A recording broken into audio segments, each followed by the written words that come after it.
में मैया यशोदा के पास शिकायत करने के लिए आती थी। उनका मन में यही भाव था, देखे बिन कान्हा जब मन नाही माना, इन आँखन से आज हमने ब्रह्म को पहचाना है। कृष्ण पद कमलों में मन को लगाना, इन गोपियों का ताना ये उलाहना तो बहाना है।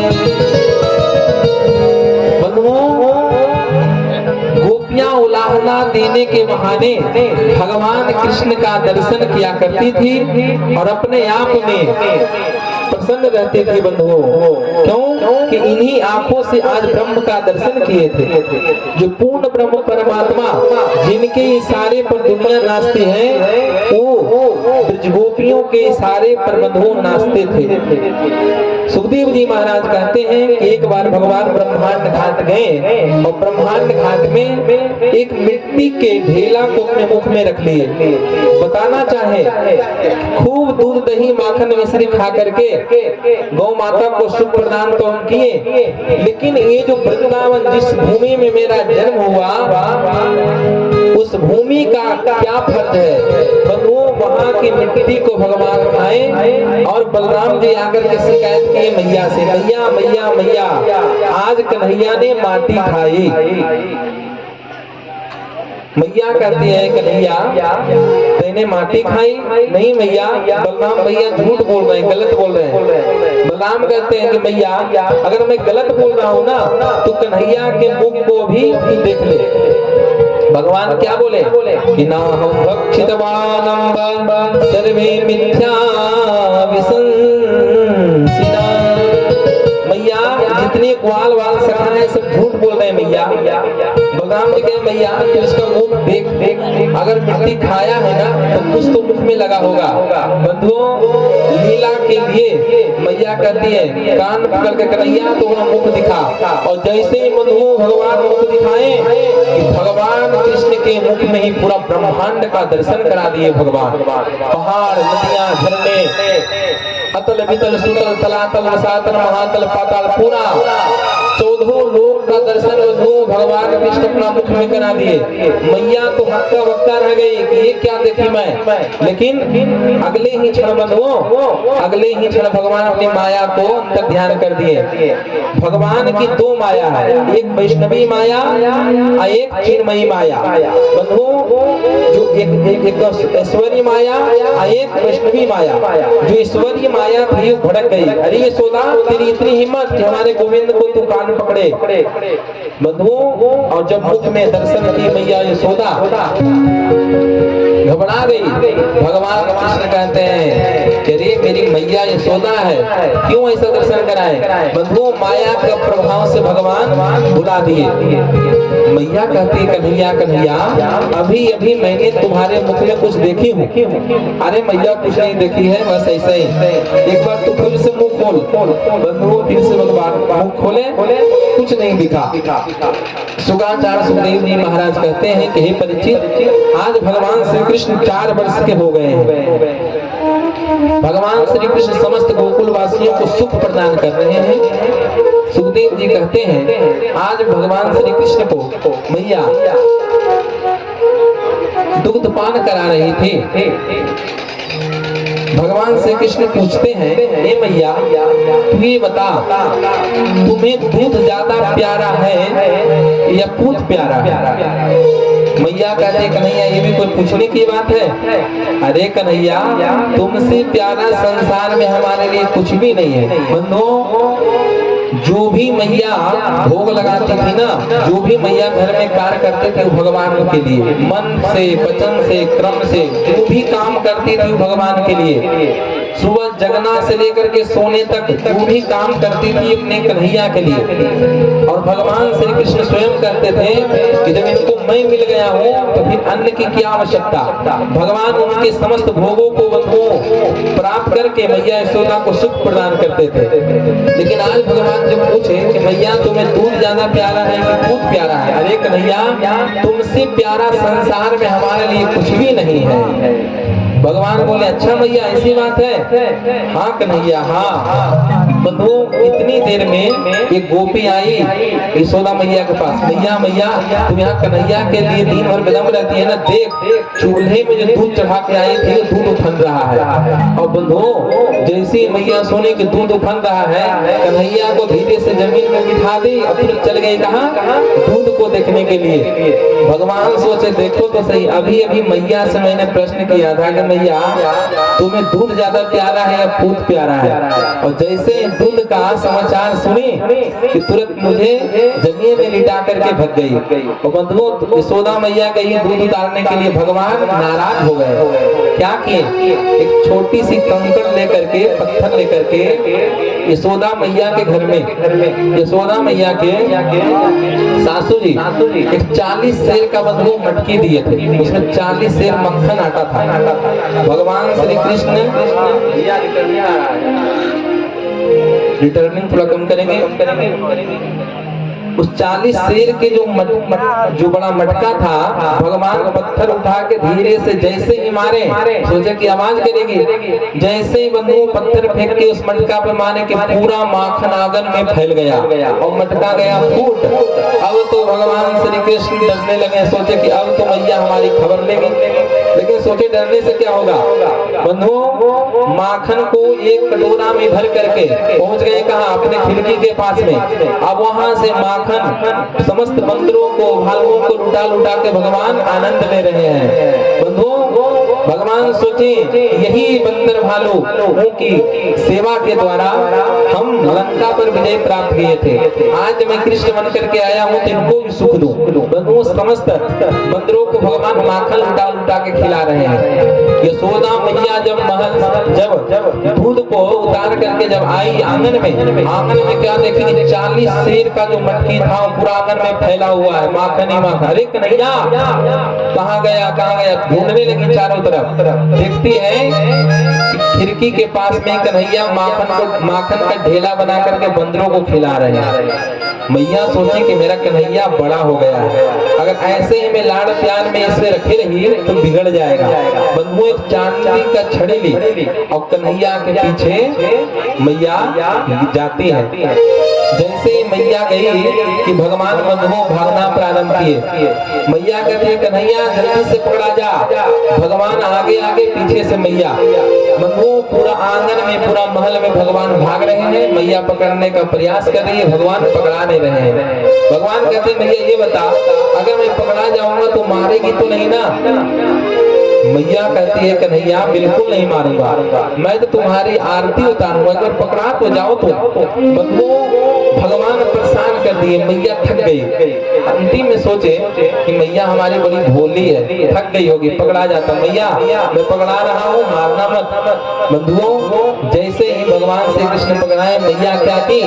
लीला के लिए बंधुओं एक ऊखल में भगवान कृष्ण को बांध दी और बांध करके सोची कि जब तक 1-2 घंटा बंधा हुआ रहेगा तब तक घर का मैं सारा कार्य कर लेगा। और बांध करके मैया चल गई अपना गृह कार्य करने के लिए। सुखदेव जी कहते हैं कि हे परीक्षित, ऊखल बंधन की लीला, भगवान को ऊखल में बांध तो दी मैया। भगवान कृष्ण क्या किए कि अपने पैरों के सहारे 2 हाथ से घुटमन भगवान चलने लगे। 4 पैर हो गया, 2 हाथ 2 पैर, और घुटमन चलते चलते उस ऊखल को लेकर के पहुंच गए कहाँ? गेट पर, द्वार पर। और उसी नंद बाबा के भवन में, महल में 2 यमलार्जुन का वृक्ष था। बंधुओं उस यमलार्जुन के वृक्ष में भगवान पहुंच गए और जा करके अपना अंग का जैसे ही हल्का सा स्पर्श कराए, हल्का सा अंग का स्पर्श कराए कि दोनों वृक्ष धड़ाम से गिर गया। और जैसे धड़ाम से गिरा तो जोर की ध्वनि पूरे गोकुल में फैल गई। बंधुओं लेकिन उस वृक्ष से 2 दिव्य पुरुष प्रकट हुआ जो एकदम देव के समान लग रहे थे। और जैसे दोनों पुरुष प्रकट हुए, नलकूबर और मणिग्रीव भगवान के चरणों में प्रणाम करके कहते हैं कि हे गोविंद, आज नारद जी का श्राप वरदान बन गया। हे प्रभु हम आपके चरणों में प्रणाम करते हैं। परीक्षित जी प्रश्न किए कि गुरुदेव ये वृक्ष योनि इनको कैसे प्राप्त हुई? सुखदेव जी कहते हैं परीक्षित ये नलकूबर मणिग्रीव कुबेर महाराज के पुत्र थे। धन इनके पास कमी था नहीं, क्योंकि इनके पिताजी धनाध्यक्ष कुबेर महाराज। तो एक दिन धन के नशे में निर्वस्त्र होकर के सरोवर में स्नान कर रहे थे, निर्वस्त्र होकर के।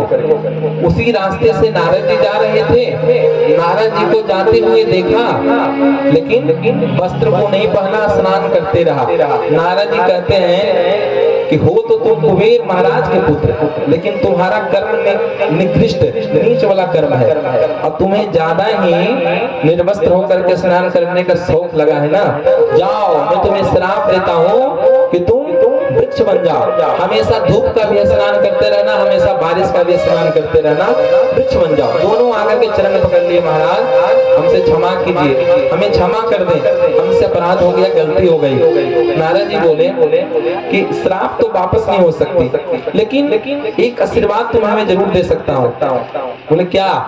बोले कि तुम नंद बाबा के महल के सामने वृक्ष के रूप में जन्म लोगे, और जब भगवान श्री कृष्ण ऊखल बंधन की लीला करेंगे तब तुम्हारा उद्धार हो जाएगा। आज बंधु नलकूबर मणिग्रीव का जैसे स्पर्श हुआ उस वृक्ष से, दोनों प्रकट हो गए। भगवान के चरणों में प्रणाम करके कहते हैं कि हे गोविंद, बहुत बड़ी कृपा कि आज आपका दर्शन मुझे प्राप्त हुआ। सुंदर स्तुति करते हैं। वाणी गुणानुकथने श्रवणो कथाया हस्तौ च कर्म सुमनास्तव पादयोर्न स्मृत्या शिरस्तव निवास जगत् प्रणामे दृष्टि सतां दर्शनेस्तु भवत्तनूनां। बोले हो गोविंद, हे प्रभु, जिस जीव का मेरा आपसे एक ही वरदान है प्रभु कि मेरी वाणी कभी व्यर्थ का संभाषण न करे। जिस जीव की वाणी व्यर्थ का संभाषण करता है, मैं तो यही समझता हूँ कि टर्टर करने वाले मेढक के समान है। वाणी गुणानुकथनीय श्रवणो कथाया। हे प्रभु, मेरे कानों का पैसा आशीर्वाद दे कि आपकी हमेशा कथा श्रवण करे, हाथ मेरा हमेशा दान करे, धर्म करे, पैर हमेशा तीर्थाटन की ओर जाए। बंधुओं, भगवान को प्रणाम करके नलकूबर मणिग्रीव चले गए। कहा? अपने पिताजी के पास स्वर्ग में चले गए, अलकापुरी में चले गए, कुबेर महाराज के पास में। लेकिन यहाँ विचित्र घटना घट गई। क्या? जब वृक्ष गिरा था ना, इतनी विशाल वृक्ष को जब गिरे तो नंद बाबा बंधुओं, नंद बाबा घनानंद जितने गोकुल वासी थे, जैसे द्वार पर आए तो क्या देखें कि ऊखल में भगवान बंधे हुए हैं और दोनों वृक्ष गिरा हुआ है। नंद बाबा हक्के बक्के रह गए, देखो तो सही, और आज मेरे कन्हैया के ऊपर अगर वृक्ष गिर जाता तो हम किसी को मुख दिखाने के लायक नहीं रहते। आज क्या होता? बंधुओं, सब दुखी हैं कि देखो तो प्रभु की कितनी बड़ी कृपा, अगर ये वृक्ष हमारे कन्हैया के ऊपर गिरता तो क्या होता। नंद बाबा बंधु घोषणा कर दी कि अब इस गोकुल में मैं नहीं रह सकता। जिस गोकुल में मेरे कन्हैया का सुख नहीं है, उस गोकुल में अब मैं नहीं रह सकता। बंधुओं, घनानंद कहते भैया, इतना सुंदर साम्राज्य, इतना बड़ा महल को हम कहाँ छोड़ करके जाएंगे। नंद बाबा एक टुक में बोल दिए, जहाँ कन्हैया का मेरा सुख नहीं है, उस महल तो दूर की बात है, मैं अपने कन्हैया के लिए स्वर्ग की संपत्ति को भी मैं त्याग सकता हूँ। बंधुओं, घोषणा कर दिए, अगर तुम लोगों को अगर कुछ पता हो कि हम लोगों को रहने के लिए कोई स्थान है तो तुम लोग बताओ कहाँ रहना चाहिए। तो बंधुओं, नंद बाबा के भाई थे घनानंद, बोले वनम वृंदावनम तेना पसभ्यम नवकाननम गोप गोपी गवाम शिव्याम पुण्यादेत्र नवीरुधम। क्या बोले बाबा? गोकुल के जैसा ही एक सुंदर वन है जिसको कहते हैं वृंदावन। वनम वृंदावनम नाम पशुभ्यम नवकाननम। सुंदर तुलसी का बगीचा है बाबा। हम चाहते हैं कि हम सब अब इस गोकुल को छोड़ करके वृंदावन में अपना बसेरा करें, वहीं पास करें। बंधुओं, नंद बाबा इस 85 चौक के महल को बंधुओं भगवान कृष्ण के लिए एक पल में त्याग दिया। इसको बोलते हैं प्रेम। तत्सुखी सुखित्वम। जिससे हम प्रेम करेंगे ना उसकी सुख की कल्पना करेंगे। बंधुओं, आज के समय में लोग कहते हैं कि हम उनसे प्रेम करते। बंधुओं, माँ और पुत्र का जिस प्रकार से प्रेम होता है, जिस प्रकार से वैसा ही प्रेम दुनिया में सम्माननीय है। माँ कभी अपने बच्चों से स्वार्थ रख करके प्रेम नहीं करती, अपितु संसार के हर एक जीव बंधुओं किसी भी व्यक्ति से करते हैं प्रेम, उसमें स्वार्थ छुपा हुआ रहता है। लेकिन माँ और बच्चे को प्रेम में क्या छुपा हुआ रहता है? परमार्थ छुपा हुआ रहता है। प्रेम का परिभाषा यह है कि प्रेम में बंधु अपने प्रियतम के सुख की हम परिकल्पना करते हैं, जिससे आपको सुख मिले। भले हम दुख में हमारा शरीर रह जाए, कोई दिक्कत नहीं है, लेकिन मैं ये सोचूंगा कि आपको सुख कैसे मिले। आज नंद बाबा अपने कन्हैया के लिए, अपने कृष्ण के लिए सारा वैभव साम्राज्य को सब कुछ त्याग करके बंधुओं श्री धाम वृंदावन जा रहे हैं। वृंदावन, और वृंदावन बंधुओं क्या है? प्रेम की भूमि है। वहां तो बंधु वृंदावन में, वृंदावन कहते हैं कि पूरे 84 कोस ब्रजमंडल का हृदय क्या है? वृंदावन। और वहां राधा रानी का नित्य वास है। राधा रानी के बिना उस वृंदावन में बंधु वहां के पक्षी भी नहीं चहचहाती है। जिस जीव पर बहुत विशेष कृपा होती है, मैं प्रथम दिवस में भी निवेदन किया था, तभी जाकर उस वृंदावन में एक रात्रि गुजार सकता है। नहीं तो बहुत लोग जाते हैं वृंदावन, जाएंगे और इतना व्यस्त हो जाते हैं कि सुबह से शाम तक काम वाम करके जल्दी से भग जाते हैं, सो नहीं पाते हैं। और वृंदावन में अगर आपको अगर रात्रि गुजर गई, समझो कि राधा रानी की अहेतुकी अनुग्रह है, अहेतुकी अनुकंपा है। बंधु, आज वही वृंदावन में समस्त गोकुलवासी अपने अपने बैलगाड़ी के ऊपर जितना धन सामग्री आया सब कुछ लाद करके जा रहे हैं। कहाँ? वृंदावन। आइए हम भी नंद बाबा समस्त गोकुलवासी के साथ में चले। अगर इनके साथ अगर हम चलेंगे तो हमारा भी मन उस वृंदावन में पहुंच जाएगा।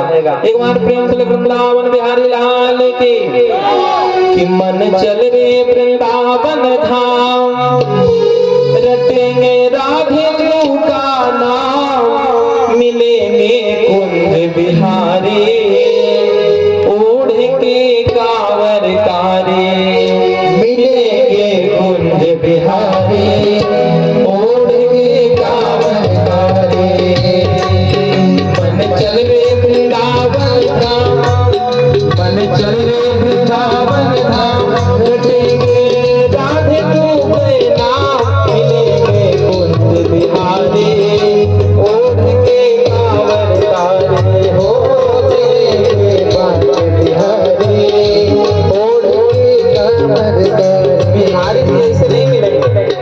बिहारी जी तब मिलेंगे जो मस्ती और उमंग के साथ में, बड़े ही प्रसन्नता के साथ में आपकी ताली सेवा करेंगे। बोले वृंदावन बिहारी लाल की जय हो।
यमुना की धारा, निर्मल शीतल बहती है धारा, निर्मल शीतल बहती है धारा, शीतल बहती है धारा।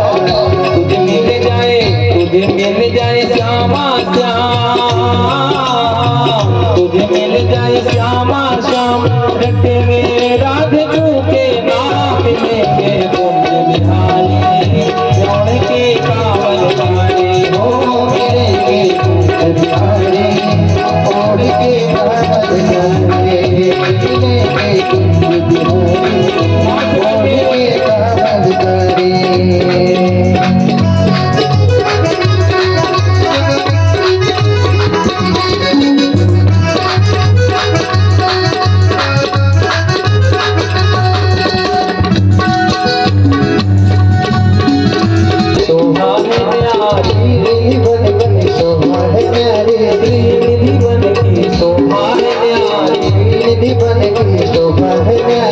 हरिदास जू के बाके बिहारी, हरिदास जू के बाके बिहारी, हरिदास जू के बाके बिहारी। तेरे बनेंगे बिगड़े काम, तेरे बनेंगे बिगड़े काम, रटेंगे राधे के नाम लेंगे कुंज बिहारी, उड़ के कावलधारी हो मेरे कुंज बिहारी, उड़ के कावलधारी। मन चले वृंदावन धाम, मन चले वृंदावन धाम, रटेंगे राधे के नाम लेंगे कुंज बिहारी, उड़ के कावलधारी हो मेरे कुंज बिहारी, उड़ के कावलधारी हो मेरे पास बिहारी, उड़ के कावलधारी हो मेरे कुंज बिहारी, ओढ़ के कावलधारी, मेरे कुंज बिहारी, ओढ़ के कावलधारी। उन वृंदावन बिहारी लाल की। निर्मल शीतल बहती है धारा। वृंदावन में बंधुओं सुंदर निधिवन का दर्शन। वृंदावन में यमुना की धारा बह रही है, कल कल कल्लोल करती हुई यमुना प्रवाहित हो रही है।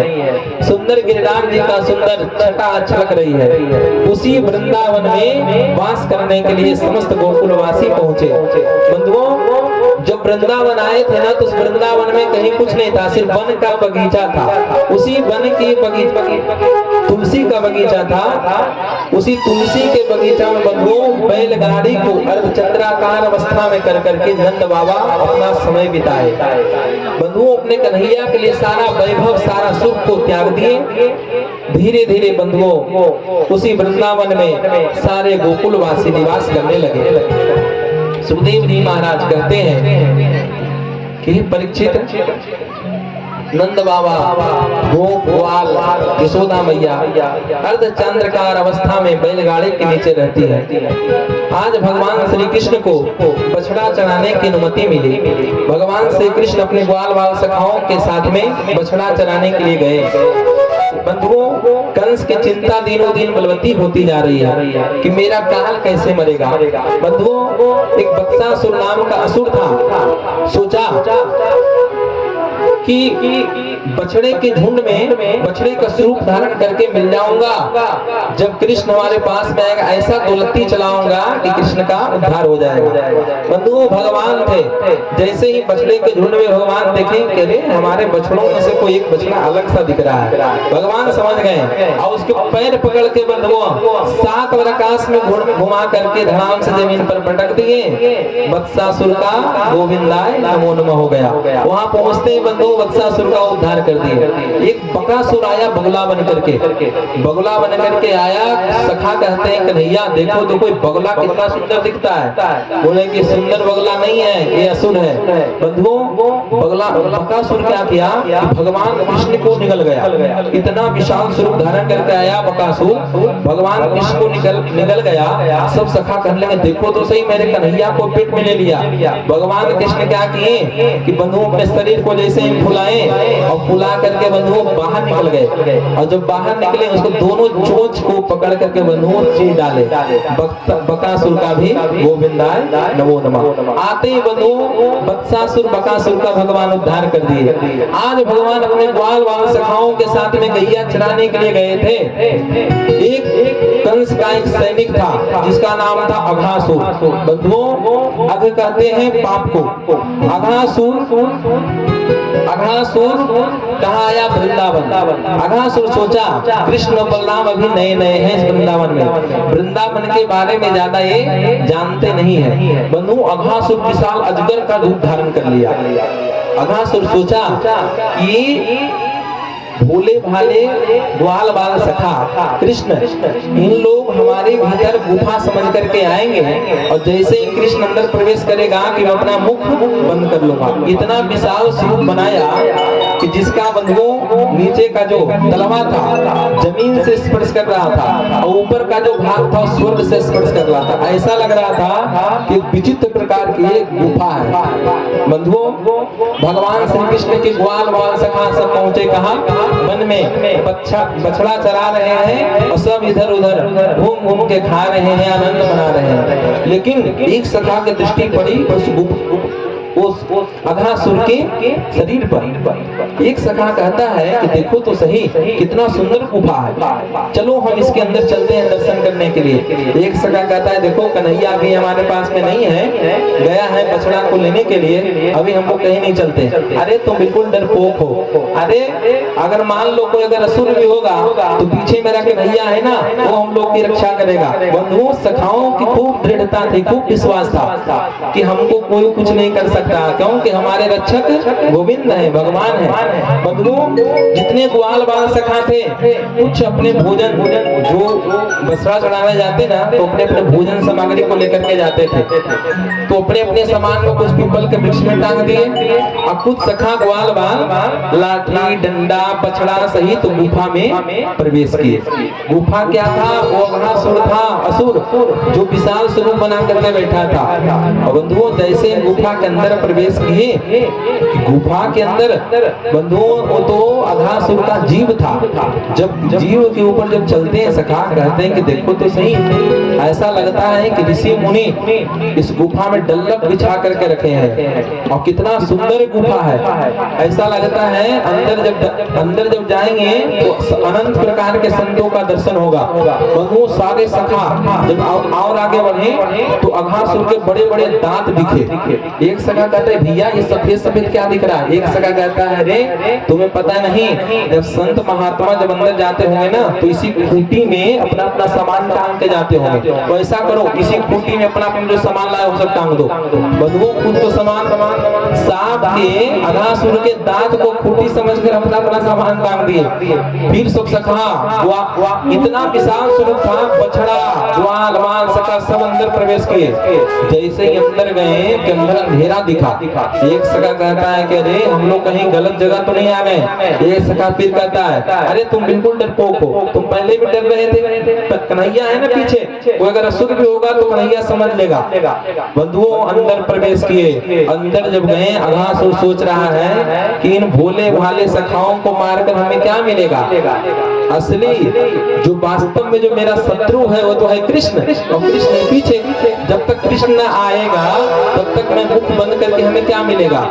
बंधुओं भगवान श्री कृष्ण जब उधर से बछड़ा को लेकर के आए तो क्या देखें, जितने ग्वाल बाल सखा थे सब अघासुर के भीतर प्रवेश कर गए हैं। बंधुओं भगवान जोर से चिल्ला अरे सखाओ वो कोई गुफा नहीं है, वो अघासुर नाम का राक्षस है, वहां से निकलो निकलो निकल जाओ। लेकिन बंधुओं जब तक तो सब पेट के भीतर पहुंच चुके थे। भगवान सोचे मेरा भक्त और अघासुर के पेट में पहुंच गए। बंधुओं अब कहते हैं पाप को, भगवान का वचन है तांस तथैव भजाम्यहम्, अगर मेरा भक्त अगर पाप के भीतर भी अगर चला जाता है तो वहां से मैं उसको निकाल लेता हूँ। भगवान बोले फिर मैं रह करके क्या करूंगा? बंधुओं भगवान श्री कृष्ण भी इस गुफा के अंदर प्रवेश कर गए। भगवान जैसे गए अघासुर